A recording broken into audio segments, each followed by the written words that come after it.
William Hartnell's tenure as the first Doctor marked the beginning of Doctor Who, and many of his stories laid the groundwork for the show's enduring legacy. Classics like An Unearthly Child, The Daleks, The Time Meddler, and The 10th Planet are all well known for their lasting impact.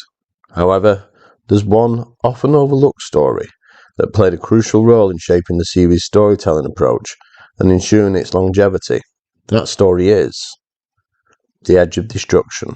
Stay tuned to find out why this hidden gem is so important to Doctor Who history. Doctor Who premiered on TV on November the 23rd, 1963, with the BBC giving the show just 13 episodes to prove its potential as a British television mainstay. The debut story, An Unearthly Child, used up 4 episodes, followed by 7 more for the Daleks. With only 2 episodes left and no script or budget for new sets or guest actors, the production team led by Verity Lambert faced a challenge. Enter script editor David Whittaker, who rose to the occasion and wrote The Edge of Destruction in just 2 days. This story featured only the main cast of the Doctor, Ian, Barbara and Susan, and was to be set entirely within the show's only permanent set, the TARDIS interior. And before you know it, constraints had suddenly been turned into creativity. Story follows on directly from the events of the Daleks, with the TARDIS suddenly experiencing a mysterious malfunction, knocking the crew unconscious. Upon waking, the Doctor, Susan, Ian and Barbara are thrown into a sense of confusion and paranoia, with the TARDIS behaving erratically, leading to tensions and accusations of sabotage, while they all try to work out what's happening. With the previous stories delving into the realms of time-travel and alien worlds, The Edge of Destruction plays out more like a psychological drama than a science fiction show, with the character development playing a major role in driving the narrative, given the basic approach to the production and absence of a natural antagonist. Although we now view the Doctor as the time-travelling hero, the first few stories of the First Doctor era explored a character that was protective of his granddaughter Susan, and viewed Ian and Barbara as an intrusive duo who interfered in his unique lifestyle, with his interests more in scientific discovery rather than being the hero and saviour of the day. The Edge of Destruction plays on these character conflicts further, the inclusion and the mystery surrounding the TARDIS intensifying existing divides between the 4 characters, which results in at times threats of violence, which the production team later received criticism for. But it also acts as a catalyst, following the story's resolution, which the main characters realising they are dependent on each other's skills and abilities as they survive travelling through time and space. In regard to the Doctor in particular, following The Edge of Destruction, the character becomes warmer and more respectful towards Ian and Barbara as they carry on with their further adventures, as well as the character development to get further insight into the TARDIS being much more than a time machine. We see it here operating equally as a living space, given that it's the Doctor's permanent abode, with bedrooms and a food dispenser all displayed, as well as the already familiar control room. But more interestingly, the TARDIS is treated in this story as something more sentient than machine. Its ability to realise it's malfunctioning and trying to communicate in various ways to warn the Doctor and his companions the potential threat they face when the TARDIS malfunctions. As we all know, Doctor Who expanded beyond its initial 13-week trial, with the epic historical story Marco Polo following on from The Edge of Destruction. Season 1 of Doctor Who would go on for a total of 42 episodes consisting of 8 stories, as the classic series would end up running for 26 consecutive years. Throughout the history of Doctor Who, writers often envisioned grand scripts that seemed to be spectacular on paper, but proved unfeasible with limited production budgets. Frequently, the production team would only discover these limitations late on, prompting a scramble to meet episode quotas. Trusted and experienced writers were often called upon to conjure up stories quickly, a challenge that typically went unnoticed by viewers if they were unaware of what was going on behind the scenes. This scenario has been played out repeatedly, especially in the classic series. For instance, Patrick Troughton's final season, Season 6, was fraught with dropped stories and extended episode allocations for confirmed ones, like The Mind Robber. This story featured a budget-friendly first episode set within the TARDIS, reminiscent of The Edge of Destruction, and a minimalist white void. Fast forward to Tom Baker's era, specifically the troubled Season 15, which faced budget cuts and a shift in the show's tone under new producer Graham Williams. Here, rush stories became a norm, happening not once but twice. Originally, the season opener was to be the vampire mutations by former script editor Terence Dicks. However, the BBC vetoed it to avoid clashing with their adaptation of Bram Stoker's Dracula. Instead, Dix quickly crafted the horror of Fam Rock, designed with minimal sets and characters. This story would become one of Doctor Who's most atmospheric and character-driven episodes, exploring themes like distrust and paranoia akin to The Edge of Destruction. Ironically, Terence Dix's original idea resurfaced in Tom Baker's final season and was remodelled as State of Decay. Season 15's finale was initially intended to be The Killers of the Dark, set on Gallifrey and featuring cat-like aliens.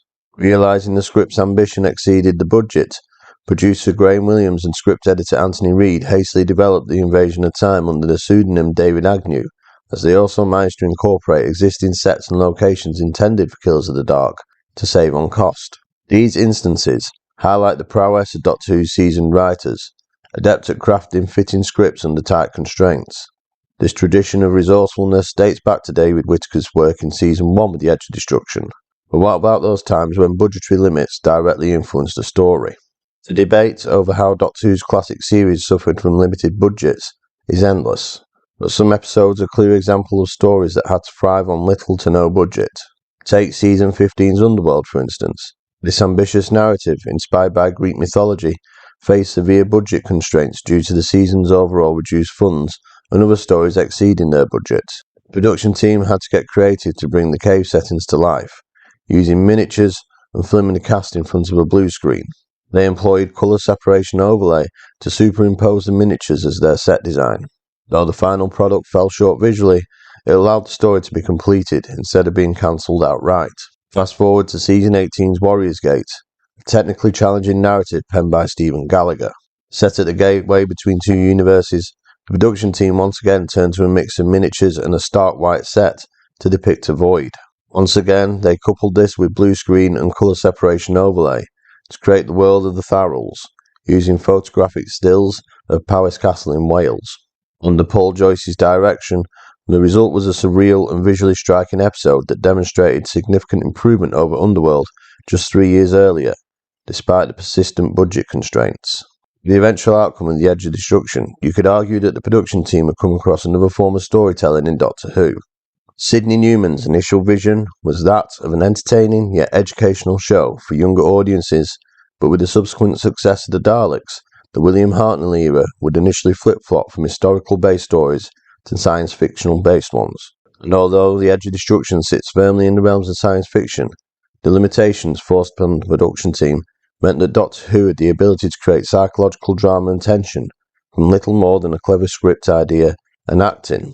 The story's minimal set use setting also gave it a claustrophobic edge, and whilst the idea of creating stories that rely on audience imagination rather than something presented to them or in a claustrophobic setting would have been revisited, and while it might have been an idea that the production team thought could have worked later on in the series, there is no doubt that The Edge of Destruction was the first Doctor Who story to try this approach.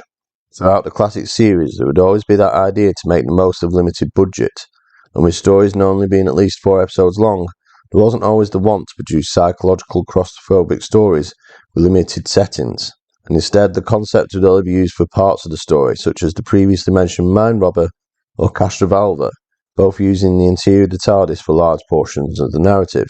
While still visually expansive, a considerable portion of The Deadly Assassin is set within the virtual light reality of the Matrix, with the Doctor facing a psychological battle of sorts against the antagonist Goth.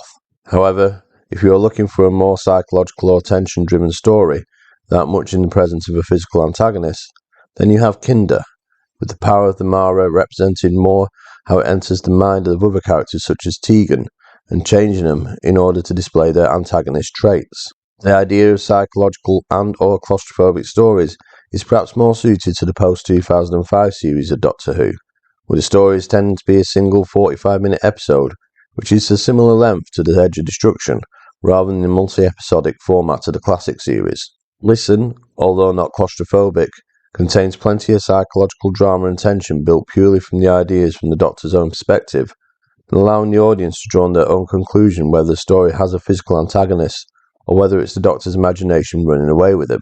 The 15th Doctor story Boom is a story that mostly takes place within a small part of a war zone, and the Doctor confined to staying motionless while stood on a landmine, and even the antagonist of the villain guard not actually having much of a physical presence other than the ambulance. However, the 10th Doctor story Midnight is arguably the best example of psychological storytelling, coupled with a claustrophobic setting in the whole of Doctor Who history, and even building upon and vastly improving on some of the ideas developed within the Edge of Destruction.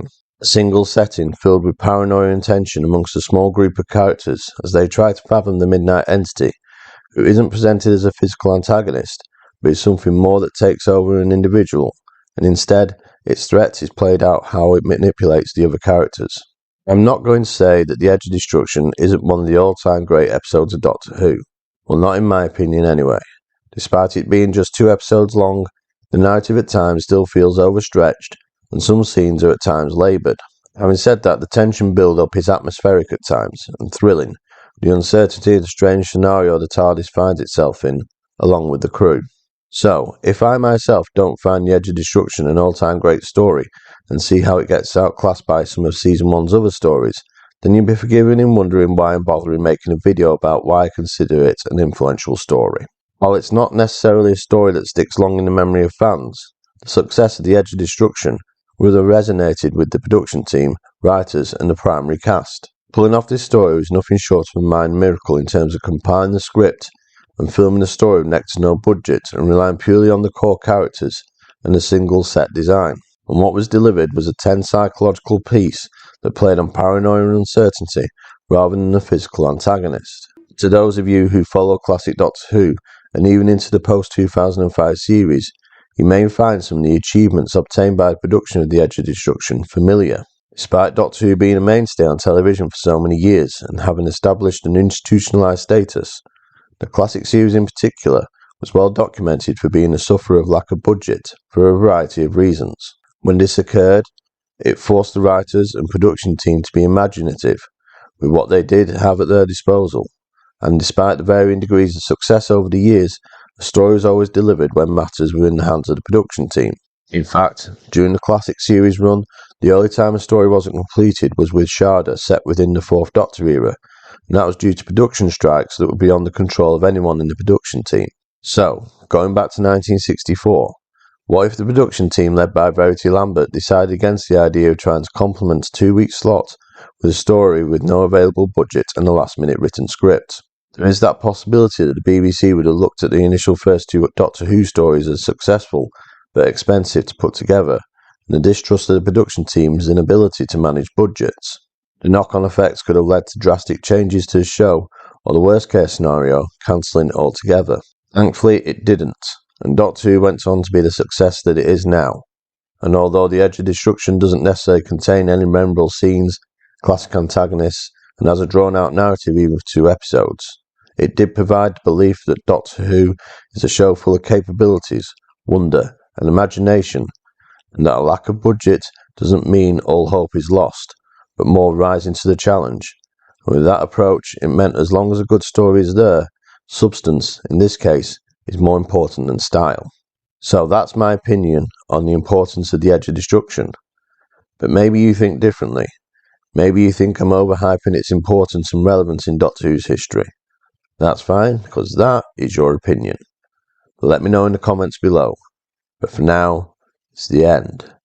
But the moment has been prepared for.